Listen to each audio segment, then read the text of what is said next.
मेरे भाइयों याद रखो, ये वो गुनाह जो आप रातों में कमरे बंद करके अपने बेडरूम में बैठ करके करते हैं, इन गुनाहों से मेरे भाइयों हमें और आपको डरना चाहिए।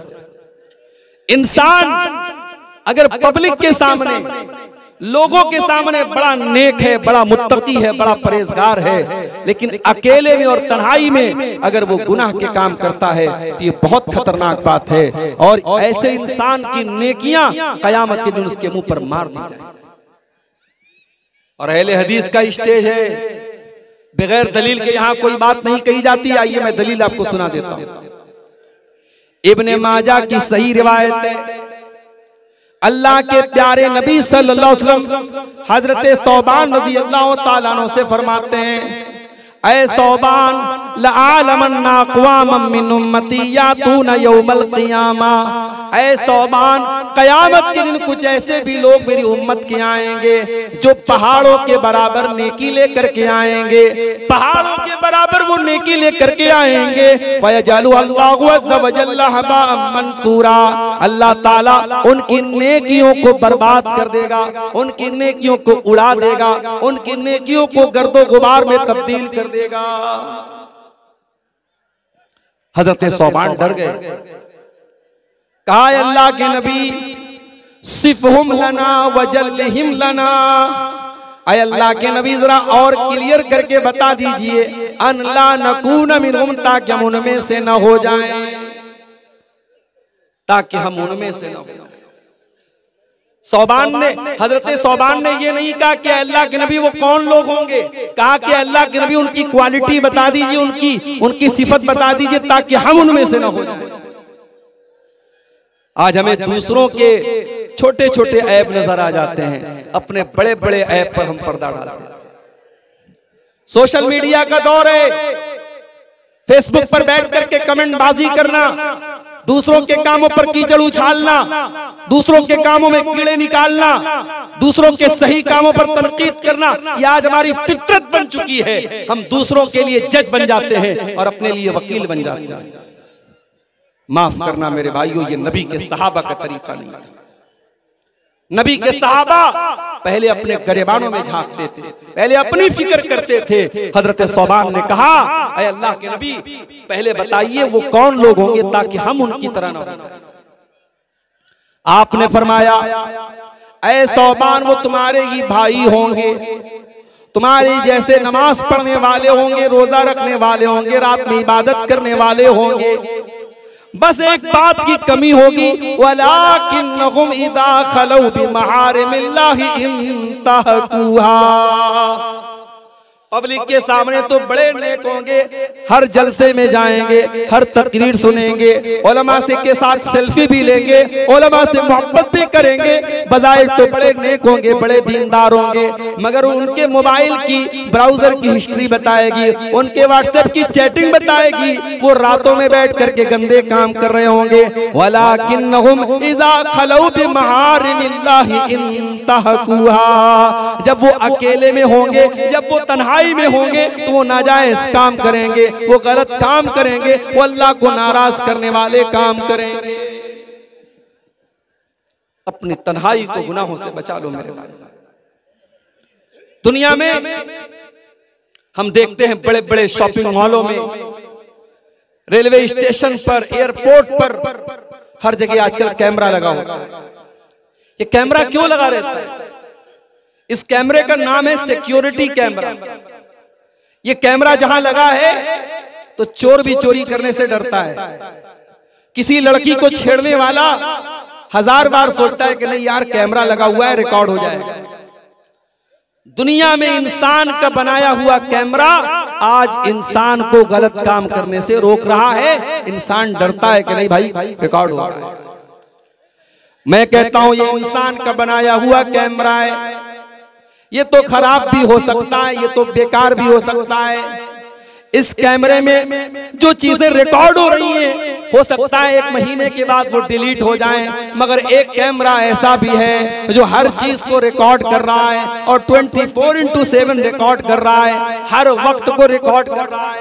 और वो कैमरा कभी खराब होने वाला नहीं, वो कैमरा कभी बर्बाद होने वाला नहीं। और वो कैमरा कौन सा कैमरा है? फरमाया व इन्ना अलैकुम लहाफिज़ीन किरामन कातिबीन यालमून मा तफ़अलून। मेरे बंदो, हमने तुम्हारे अमाल को रिकॉर्ड करने के लिए किरामन कातिबीन को तुम्हारे ऊपर मुकर्रर कर दिया है, जो तुम्हारे एक एक अमल को रिकॉर्ड कर रहे हैं, एक एक अमल को लिख रहे हैं। हम जब रास्ता चलते हैं ना, अब ये औरतें भी जलसे में माशाअल्लाह आई हुई हैं, लेकिन अफसोस के साथ और माजरत के साथ कहना पड़ता है कि हमारे यहाँ जलसे में भी मेले वाला माहौल है। इधर जलसा हो रहा है, उधर दुकानें लगी हैं, चूड़ी बिक रही है, खिलौने बिक रहे हैं, औरतें और नौजवान लड़कियां वहां पे खड़ी हैं, फिर वहां पे लड़के भी खड़े हैं और साफ तमाशा बना के बैठे। हमारे मुंतज़मीन से भी मैं बड़े अदब के साथ कहना चाहता हूं, मैं बिहार के जलसों में भी जाता हूं, बाज़ जगहों पर लोगों ने सख्ती की, जलसे के पहले ऐलान कर दिया कोई मेला वेला नहीं लगेगा, कोई दुकान नहीं लगेगी। दो चार जगहों पर ऐसा किया गया, उसका असर भी हुआ है। आपके नेपाल में मैं देखता हूं जहां भी जलसा होता है वहां मेले वगैरह जरूर लगते, इस पर आपको थोड़ा रोक लगाने की। अब औरतें जा रही हैं रास्ते में, अब आप गुजर रहे हैं वहां से, अब आप बज़ाहिर आपकी नजर सामने है, मगर कंखियों से आप कहीं और देख रहे हैं, आपकी कंखी निगाहें कहीं और हैं, आपकी नजर उन औरतों पर पड़ रही है, लेकिन बज़ाहिर ऐसा लग रहा है कि आप सामने देख रहे हैं। इसको कहते हैं निगाहों की चोरी। अल्लाह कुरान में कहता है यालमु खाइनतल आयुनि व मा तुख्फिस सुदूर। अल्लाह का कैमरा इतना शानदार है, अल्लाह का कैमरा तो ये भी देख रहा है कि तुम्हारी नजर कहाँ पड़ रही है, तुम आंखों की चोरी करते हो तो अल्लाह उसको भी जानता है। वमा तुख्फिस सुदूर, तुम्हारे सीने में क्या चल रहा है अल्लाह को वो भी पता है, तुम्हारे दिल में क्या चल रहा है, तुम्हारे दिमाग में क्या चल रहा है अल्लाह को वो भी मालूम है। अल्लाह का डर आज हमारे नौजवानों के अंदर से निकल रहा है। हमारे नौजवान आज बड़ी तादाद में शिर्क कर रहे हैं, गैरुल्लाह के आगे सर झुका रहे हैं। कितनी हमारी औरतें हैं, बच्चा बीमार हो गया, किसी ढोंगी बाबा के पास, किसी ओझा के पास, किसी शिरकिया मंत्र पढ़ने वाले के पास जाकर के अपने बच्चे को दम करवा रही हैं, बच्चे के गले में तावीज डलवा रही हैं। आज मुसलमान के घर में शिर्क हो रहा है, इससे बड़ा पाप कोई और नहीं हो सकता। मेरा दुनिया का सबसे बड़ा पाप शिर्क है, और आज हमारे मर्दों के अंदर भी और औरतों के अंदर भी शिर्क हो रहा है। और ये पेशिनगोई अल्लाह के नबी ने बयान की थी कि मेरी उम्मत के अंदर ऐसे हालात भी आएंगे, मेरी उम्मत के अंदर शिर्क किया जाएगा। आपने फरमाया ला तक़ूमुस्साअतु हत्ता तलहक़ क़बाइलु मिन उम्मती बिल मुशरिकीना व हत्ता याबुदुल औतान। कयामत उस वक्त तक नहीं आएगी जब तक मेरी उम्मत के अंदर शिर्क न होने लगेगा, मेरी उम्मत के अंदर बुतों की पूजा न होने लगेगी। और मौलाना अल्ताफ हुसैन हाली ने 100-125 साल पहले बड़ा सही नक्शा खींचा था। 100 साल गुजर गए, मगर ऐसा लगता है मौलाना हाली ने आज के हालात को सामने रख करके ये नक्शा खींचा था। बहुत सारे काम हमारे गैर मुस्लिम भाई करते हैं, उनके मंदिरों में होता है, उनके इबादत गाहों में होता है, हम कहते हैं साहब ये गलत हो रहा है, शिर्क हो रहा है, और वही काम मुसलमान मज़ारों पे जाके करता है और कब्रों पे जाके करता है, उसको सही कहता है। मौलाना हाली कहते हैं करे गैर गरबुत की पूजा तो काफिर, कवाकिब में माने करिश्मा तो काफिर, झुके आग पर बहरे सजदा तो काफिर, जो ठहराए बेटा खुदा का तो काफिर, मगर मोमिनों पर कुशादा है राहें, परस्तिश करें शौक से जिसकी चाहे, नबी को जो चाहे खुदा कर दिखाएं, इमामों का रुतबा नबी से बढ़ाएं, मज़ारों पे जा जा के नजरें चढ़ाएं, शहीदों से जा जा के मांगे दुआएं, न तौहीद में कुछ फर्क इससे आए, न इस्लाम बिगड़े न ईमान जाए। मुसलमान के घर में आज शिर्क हो रहा है। मेरे भाइयों, सबसे पहले अपने घरों को शिर्क से पाक करो। मैं कहता हूं, हमें अगर अपने परिवार से मोहब्बत है, अपने बीवी बच्चों से मोहब्बत है, क्या हम कभी गवारा करेंगे कि हम तो जन्नत में चले जाएं और हमारे बीवी बच्चे जहन्नम की आग में चले जाएं? अरे जहन्नम की आग छोड़ दो, अगर किसी के बच्चे की उंगली कट जाए, किसी की बीवी को जरा सी चोट लग जाए, शौहर बेचैन हो जाता है, बाप बेचैन हो जाता है, अपने बाल बच्चों को हम जरा सी तकलीफ में नहीं देख सकते। मेरे भाइयों, हम जहन्नम की आग में अपने बच्चों को जलता हुआ कैसे देख सकते हैं? इसलिए अपने बच्चों के ईमान की फिक्र करो, उनके अकीदे की फिक्र करो, उनकी तौहीद की फिक्र करो, और देखो कहीं तुम्हारे बच्चे शिर्क तो नहीं कर रहे हैं, तुम्हारी बीवी कहीं शिर्क तो नहीं कर रही है। अगर कहीं हो रहा है उस पर पहले रोक लगाओ। मेरे प्यारे साथियों, शिर्क करने वाला अल्लाह की तौहीन करता है, अल्लाह की नाकदरी करता है। शिर्क करने वाला अल्लाह को छोड़ करके किसी और से जब मांगता है, अल्लाह की तौहीन करता है। और इसीलिए अल्लाह सूरह हज के अंदर फरमाता है, एक बड़ी प्यारी मिसाल देते हुए अल्लाह फरमाता है, या अय्युहन्नासु दुरिबा मसलुन फस्तमिऊ लह। ऐ लोगों, अल्लाह ताला एक मिसाल दे रहा है, गौर से सुनो। इन्नल्लज़ीना तदऊन मिन दूनिल्लाहि लन यख्लुकू दुबाबा। तुम अल्लाह को छोड़ करके जिनको पुकारते हो, वो एक मक्खी पैदा करने की ताकत भी नहीं रखते। व इन यसलुबहुमुद्दुबाबु शैअन ला यस्तनक़िदूहु मिनहु। और मक्खी अगर उनकी कोई खाने पीने की चीज लेकर के चली जाए, वो मक्खी से वो चीज छीन नहीं सकते हैं। ज़ौफ़त तालिबु वल मतलूब। मांगने वाला भी कमजोर है और जिससे मांगा जा रहा है वो भी कमजोर है। कमजोर कमजोर से मांग रहा है, बंदा बंदे से मांग रहा है। मा क़दरुल्लाह हक़्क़ क़द्रिही। ओ लोगो, तुमने अल्लाह की कद्र न की जैसी करनी चाहिए थी। शिर्क करने वाला अल्लाह की नाकदरी करता है, अल्लाह की तौहीन करता है। इसलिए सबसे पहले मेरे भाइयों, अपनी तौहीद की हिफाजत करो, अपने दीन। हमारा नौजवान एक बड़ी तादाद में, आज हमारे नौजवानों की एक बड़ी तादाद ऐसी है जिनकी जिंदगी का कोई मकसद नहीं। उनकी जिंदगी का सिर्फ 3 मकसद है, खाओ पियो एंजॉय।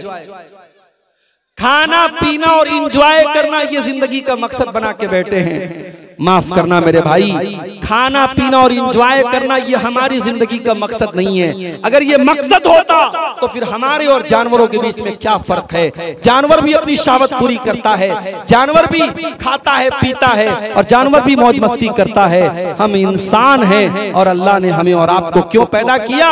अल्लाह ने कुरान में फरमाया, वमा खलक़तुल जिन्ना वल इंसा इल्ला लियअबुदून।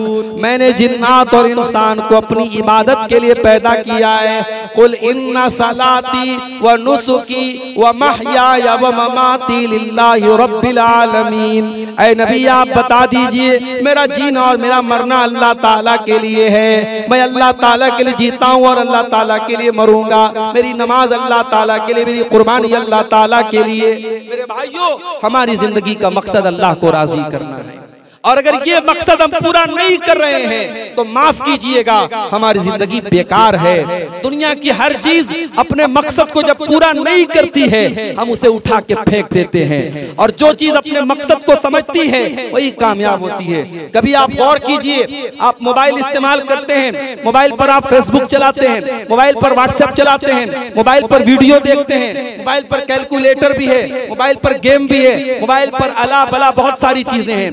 मगर कभी आप गौर कीजिए, जब मोबाइल पर कॉल आती है, जब किसी का फोन आता है, वीडियो पीछे चला जाता है, फेसबुक पीछे चला जाता है, व्हाट्सएप पीछे चला जाता है, कॉल ऊपर आ जाती है, क्योंकि मोबाइल को भी पता है कि मेरा असल मकसद कॉल करना और एक दूसरे से बात करना है। मोबाइल पर कॉल ऊपर आ जाती है। मेरे भाइयों, क्या यह अफसोस की बात नहीं है कि एक मोबाइल को तो पता है कि मेरा मकसद है, मेरा मकसद क्या है, मेरी तख्लीक का मकसद क्या है, मुझे क्यों बनाया गया है। और इससे बढ़ के बदनसीबी क्या होगी कि इंसान को अपनी जिंदगी का मकसद न पता हो और इंसान सिर्फ खाने, कमाने और एंजॉय करने और मौज मस्ती करने में अपनी जिंदगी गुजार दे। मेरे नौजवान साथियों, अपनी जिंदगी के मकसद को पहचानो। और आगे बढ़िए, हमारे कुछ नौजवान ऐसे भी हैं जो दुनिया कमाने के चक्कर में इतने बिजी हो गए कि उनको आखिरत के लिए कोई टाइम नहीं मिलता। उनका कारोबार चल रहा है, उनकी दुकान चल रही है, उनकी जॉब चल रही है, 5 टाइम की अजान मस्जिद में हो रही है, मुअज्जिन बार बार कह रहा है हय्या अलस सलाह हय्या अलल फलाह। मुअज्जिन नमाज की तरफ बुला रहा है, मुअज्जिन कामयाबी की तरफ बुला रहा है। ये दुकान छोड़ के जाने को तैयार नहीं है, ये कारोबार छोड़ के जाने को तैयार नहीं है। ये दुनिया में इतना मगन है, अपनी आखिरत के बारे में एक पल के लिए भी नहीं सोच रहा है। मेरे प्यारे भाइयों, अल्लाह के नेक बंदे वो होते हैं जो कारोबार भी करते हैं, जो तिजारत भी करते हैं, जो अपनी दुनिया के लिए फिक्र करते हैं, लेकिन आखिरत को सबसे ऊपर रखते हैं। अल्लाह ने कुरान में फरमाया रिजालुल ला तुल्हीहिम तिजारतुन वला बैउन अन ज़िक्रिल्लाह। मेरे मुत्तकी बंदे वो हैं, मेरे नेक बंदे वो हैं जिनका कारोबार उनको अल्लाह के जिक्र से गाफिल नहीं करता, जिनकी तिजारत उनको नमाज से गाफिल नहीं करती है।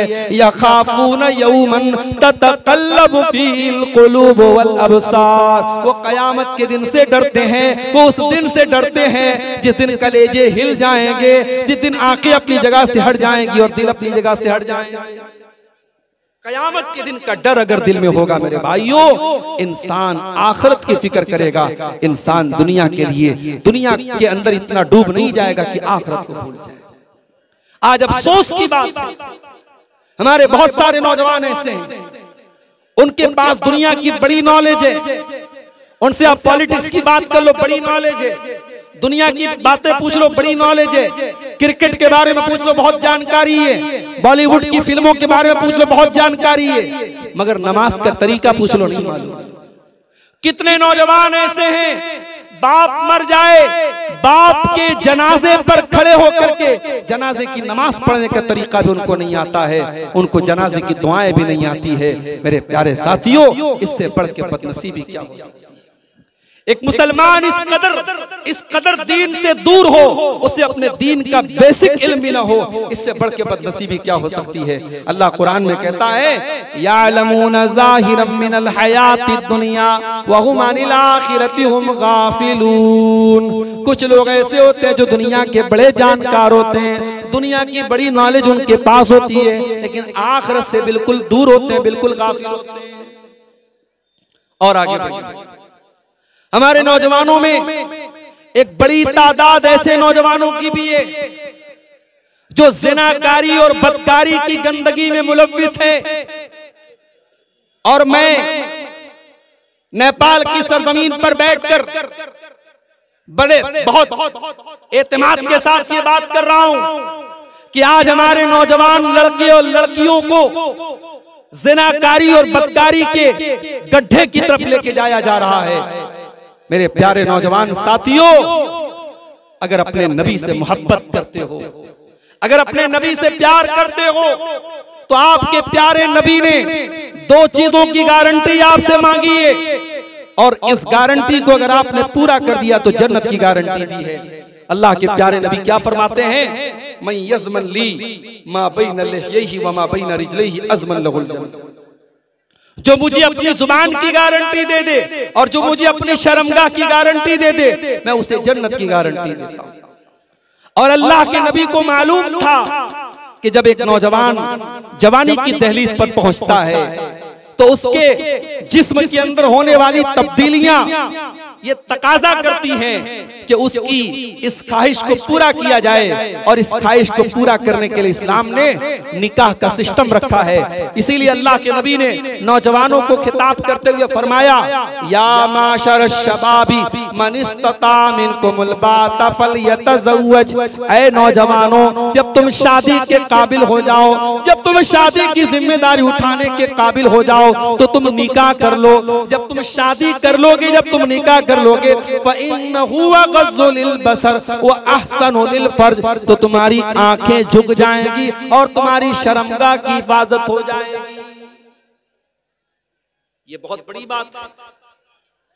एक इंसान अगर शादी के काबिल हो गया, शादी की जिम्मेदारी उठाने के लायक हो गया तो उसकी शर्मगाह की हिफाजत कैसे होगी? शादी करके होगी। भाई हमें भूख लगी है, हमें खाना चाहिए, तो आप हमारे सामने बेहतरीन से बेहतरीन चीजें ला के दे दें। जब तक हमारी भूख न मिटेगी, हमारा पेट न भरेगा। एक इंसान शादी के काबिल है, शरीयत कह रही है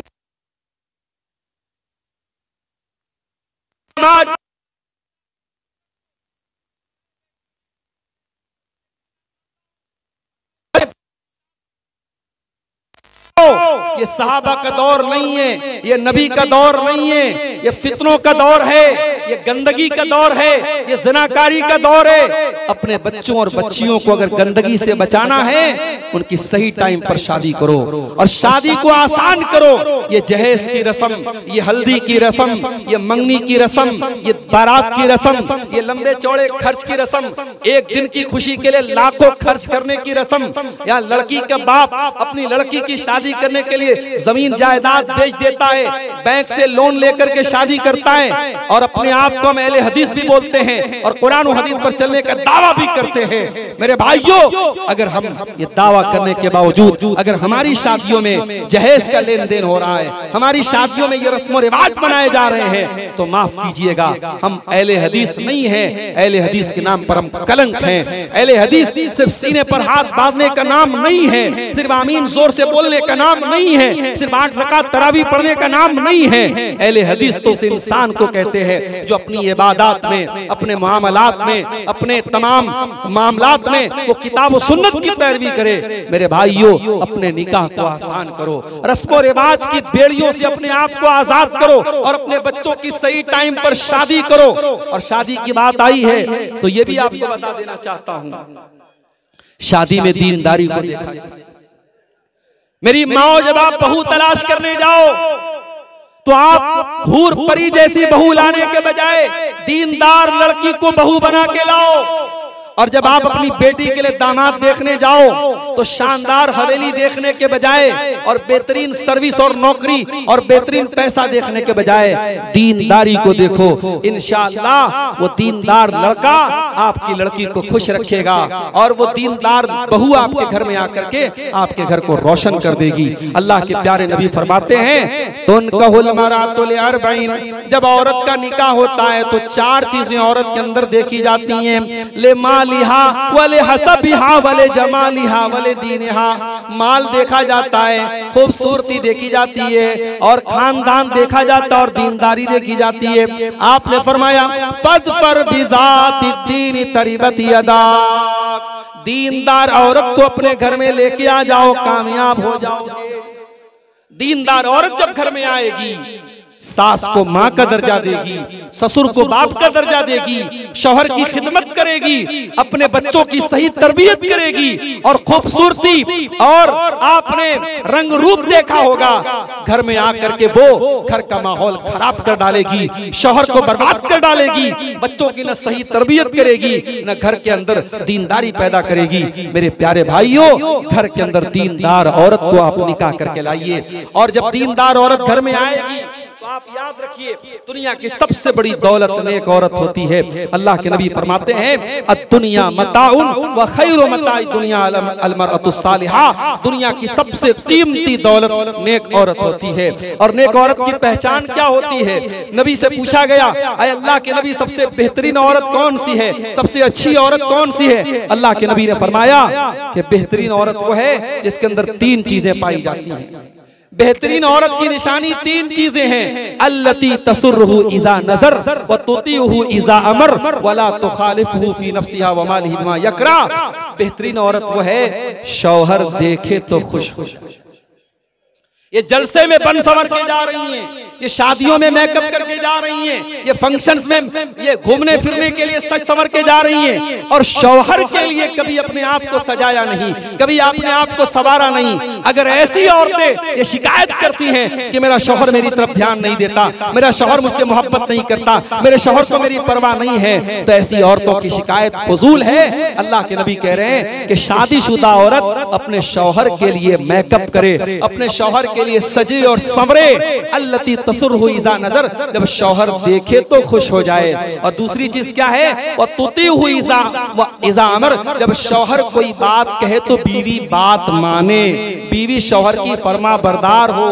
मेरी माए बहनें गौर से सुन लें, बाज औरतें ऐसी होती हैं हर जलसे में जाती हैं, हर तकरीर सुनती हैं, हर प्रोग्राम में जाती हैं, जुमा के खुतबे में जाती हैं, बड़ी नेक होती हैं, बड़ी दीनदार होती हैं, मगर शौहर की एक बात नहीं मानती, शौहर के साथ इज्जत से बात तक नहीं करती, शौहर को अपनी उंगली पर नचाने का काम करती हैं। ऐसी औरतें कान खोल करके सुन लें, एक शादीशुदा औरत जब तक अपने शौहर की बात न माने, उसकी इताअत न करे, उसको खुश न रखे, वो जन्नत में नहीं जा सकती है। अल्लाह के नबी ने फरमाया कि ये दूसरी निशानी है कि औरत अपने शौहर की बात माने। और तीसरी निशानी क्या है कि जब शौहर की के माल की और अपने इज्जत व आबरू की हिफाजत करे, कोई ऐसा काम न करे अपने बारे में जो शौहर को बुरा लगे और शौहर के माल को बेतहाशा खर्च न करे। तो मेरे भाइयों, निकाह के मौके पर आप दीनदारी को तरजीह दीजिए। और मैं यहाँ ये भी बता देता हूँ आपको,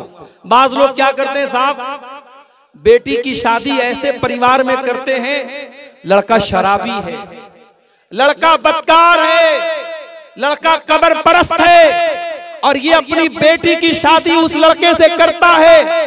और पूछो क्यों करता है, तो कहते साहब लड़के का खानदान बड़ा अच्छा था, लड़के का घर बहुत अच्छा था, लड़का सरकारी नौकरी में था, लड़का बहुत पैसे वाला था। ये सारी चीजें देख करके आपने अपनी बेटी की शादी किसी शराबी से, किसी जानी से और किसी मुशरिक से कर दी। मेरे भाइयों, एक बकरी का बच्चा भी हम पालते हैं और कभी उसे बेच देते हैं तो सोचते हैं कि इसको हमने बड़ी मोहब्बत से पाला है, ऐसे इंसान को बेचे, उस बकरी के बच्चे को के ऊपर जुल्म न करे। जानवर के ऊपर भी हम तरस खाते हैं। अपनी फूल जैसी बच्चियों को पालते हो, पोसते हो, उनके हर शौक और अरमान पूरे करते हो, और जब वो बेटी शादी के काबिल हो जाए तो किसी भी ऐरे गैरे नत्थु खैरे के हवाले कर देते हो, किसी शराबी के हवाले कर देते हो, किसी जानी के हवाले कर देते हो। माफ करना मेरे भाइयों, तुमसे अच्छे तो अरब के वो लोग थे जो अपनी बेटियों को पैदा होने के बाद जमीन में जिंदा गाड़ देते थे। आपने जवान होने के बाद अपनी बेटियों को जहन्नम में डाला है। नहीं मेरे भाइयों, जब बेटियों का रिश्ता देखने जाओ तो शराबी और जानी से अपनी बेटियों का रिश्ता न करो। बाज लोग कहते साहब हमारी बेटी जाके माहौल सही कर देगी, हमारी बेटी सुधार देगी, हमारी बेटी शराबी को सही कर देगी, जानी को सही कर देगी। माफ करना मेरे भाइयों, आपकी बेटी कोई सर्फ एक्सेल नहीं है, कोई एरियल पाउडर नहीं है। वो लोगों की गंदगी को जाके साफ करेगी, वो शराबी को जाके सही कर देगी। मैंने रोते हुए देखा है बेटियों को, माँ बाप की गलती की सजा बेटियों को रोते हुए और भुगतते हुए मैंने देखा है। जब आप अपनी बेटी के लिए दामाद देखने जाएं तो दीनदारी को देखा करें मेरे भाइयों, दीनदार और नेक लड़के को अपना दामाद बनाएं। अल्लाह के प्यारे नबी फरमाते हैं, इज़ा खतबा इलैकुम मिम्मन तरदौन दीनहु व खुल्क़हु फज़व्विजूहु। जब तुम्हारी बेटी के लिए ऐसा रिश्ता आ जाए, लड़का दीनदार है, लड़का बाखलाक है, लड़का अच्छा है, फज़व्विजूहु, तो तुम अपनी बेटी की शादी उससे कर दो। इल्ला तफअलू, अगर तुम ऐसा नहीं करोगे, तकुन फितनतुन फिल अर्दी, तो जमीन के अंदर फितना और फसाद फैल जाएगा, जमीन के अंदर बिगाड़ फैल जाएगा। और आज वो बिगाड़ फैल चुका है मेरे प्यारे साथियों। रिश्ते नाते में दीनदारी को तरजीह न देने की वजह से आज मामला बेहद खराब हो रहे हैं, और निकाह को मुश्किल करने की वजह से ज़िना इतना आसान हो गया है कि होटलों के अंदर चंद रुपयों में आज ज़िनाकारी हो रही है, और आज निकाह करने के लिए लाखों रुपए खर्च करने पड़ते हैं। हमारी नौजवान नस्ल ज़िनाकारी की तरफ जा रही है। और जब ज़िना की बात आई है तो ये भी कान खोल करके सुन लो, सिर्फ ज़िना हराम नहीं है, ज़िना तक लेके जाने वाले चोर दरवाजे भी हराम है। ज़िना तक लेके जाने वाले चोर दरवाजे भी हराम है। घर में अगर देवर भाभी के बीच में पर्दा नहीं है, घर में अगर जीजा साली के बीच में पर्दा नहीं है, घर में अगर चाचा के लड़के, मामा के लड़के, खाला के लड़के से आपकी लड़की पर्दा नहीं करती है तो ये भी आप अपने बच्चों को ज़िनाकारी की तरफ लेके जा रहे हैं। मेरे भाइयों, जिस तरीके से आप अपने मोहल्ले के और समाज के लड़कों से अपनी जवान बेटी को बचाते हैं, उसके खाला के लड़के, उसके मामू के लड़के, उसके चाचा के लड़के भी उसके लिए गैर महरम हैं और उनसे भी आपको बचाना है। आज अफसोस की बात है, मुसलमान के घर में महरम गैर महरम का कोई फर्क नहीं है। मोहल्ले के जवान लड़के आते हैं और आपकी बेटी उनसे कोई पर्दा नहीं करती, उनके साथ हंसी मजाक हो रहा है, बातचीत हो रही है। ये सारी चीजें घर को गंदगी की तरफ लेके जाती हैं, समाज को ज़िनाकारी की तरफ लेके जाती हैं। और यही नहीं, घरों के अंदर पहनावा कैसा है, आपकी बेटी कपड़ा कैसा पहनती है, आपकी बहन और आपकी बीवी कपड़ा कैसा पहनती है, ये भी बहुत मैटर करता है। आप नेपाल जैसे मुल्क में रहते हैं, आप अगर किसी बड़े शहर में रहते हैं और फैशन वाले कपड़े आपके घर में पहने जा रहे हैं, और वो कपड़े जिन कपड़ों के बारे में अल्लाह के नबी ने फरमाया व निसाउन कासियातुन आरियातुन मुमीलातुन माइलातुन, ऐसी औरतें कि जो कपड़ा पहनने के बावजूद नंगी होंगी, जिनका कपड़ा उनके जिस्म को जाहिर करेगा, उनका जिस्म नजर आएगा, ऐसा कपड़ा पहनने वाली औरतें जहन्नम में जाएंगी। माफ करना मेरे भाइयों, अगर ऐसा कपड़ा आपके घर में पहना जाता है, वो कपड़ा पहनने वाली लड़की बाद में गुनहगार होगी, उससे सवाल बाद में किया जाएगा। पहले बाप से सवाल होगा, उसने बेटी को ऐसा कपड़ा ला के कैसे दिया। पहले भाई से सवाल होगा, उसने बहन को ऐसा कपड़ा ला के कैसे दिया। पहले शौहर से सवाल होगा, उसने बीवी को ऐसा कपड़ा ला के दिया। मेरे भाइयों, अगर आज हमारी औरतों के अंदर बेहयाई आ रही है तो ये एक तरफा मामला नहीं है, हमारे मर्द हजरात भी बेगैरत हो रहे हैं। जब मर्द बेगैरत होता है तब औरत बेहया होती है। इसलिए अगर औरतों को हयादार बनाना है, औरतों के अंदर शर्म और हया को पैदा करना है, तो मर्दों को बागैरत बनना पड़ेगा, मर्दों को गैरत वाला बनना पड़ेगा। जिस समाज के मर्द बेगैरत हो जाएं, जिस समाज के मर्द दयूस हो जाएं, जिनके घरों में बेहयाई का काम हो और मर्दों को कोई फर्क न पड़े, तो उस समाज में मेरे भाइयों गंदगी आम होती चली जाएगी। अल्लाह के प्यारे नबी फरमाते हैं कि 3 लोग ऐसे होंगे जिनकी तरफ अल्लाह ताला कयामत के दिन ना तो देखेगा, न बातचीत करेगा, न पाक और साफ करेगा। उन 3 लोगों में कोई इंसान भी होगा, अद्दयूस अल्लज़ी युक़िरु फी अहलिहिल खुबुस, वो बेगैरत इंसान, वो दयूस इंसान, वो बेशरम इंसान जिसके घर में गलत काम हो रहा हो और उसको कोई फर्क न पड़ता हो, उस बेगैरत से भी अल्लाह ताला कयामत के दिन नाराज हो जाएगा। तो मेरे भाइयों, ज़िनाकारी और बदकारी से अगर अपने घरों को बचाना है तो हमें और आपको अपने अंदर गैरत पैदा करनी होगी और घर की औरतों को शर्म और हया से आरास्ता करना पड़ेगा। और 2 चीजें और बयान करके बात खत्म करता हूँ, 10 मिनट का टाइम मेरे पास बचा है। एक और चीज हमें समाज के अंदर देखने को मिलती है। हमारे समाज में इस वक्त हम नेपाल में बैठे हुए हैं। कल मैं मौलाना जलालुद्दीन कासमी साहब के साथ मेरा प्रोग्राम नेपाल के लुम्बिनी में था। कासमी साहब कहने लगे, मौलाना जब सोनौली बॉर्डर हमने क्रॉस की है, दाहिनी तरफ भी शराब की दुकान है, बाएं तरफ भी, बॉर्डर के अंदर दाखिल होते ही शराब की दुकानें शुरू हो जाती हैं। शराब इस कदर आम है और ये शराब पीने वाला सिर्फ काफिर नहीं है, सिर्फ मुशरिक नहीं है, ये शराब पीने वाला मुसलमान भी है और बड़ी तादाद में मुसलमान नौजवान शराब पी रहा है। मेरे भाइयों, ये शराब की लानत, ये नशे की लानत आपके घर को बर्बाद कर रही है, आपकी रोजी रोटी को बर्बाद कर रही है। जब शराब पी करके नौजवान घर में आएगा, मोहतरम हजरात, लाइट कट जाने की वजह से थोड़ा सा बीच में डिस्टरबेंस हुआ। बहरहाल आप हजरात सुकून से बैठे, मैं अपनी बात को समेट करके बात खत्म करने जा रहा हूं। बात मैं कर रहा हूं शराब। आज हमारे नौजवानों को शराब की लत बर्बाद कर रही है और शराब एक ऐसी चीज है कि हजरत उस्मान गनी रज़ी अल्लाह ताला अन्हु कहा करते थे, इन्नल खम्र उम्मुल खबाइस, ये तमाम बुराइयों की जड़ है शराब।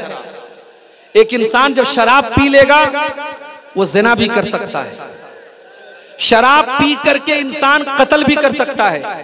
शराब पी करके आज कितने रोड एक्सीडेंट हो रहे हैं और आज हमारे नौजवान इस शराब की लानत में गिरफ्तार हैं।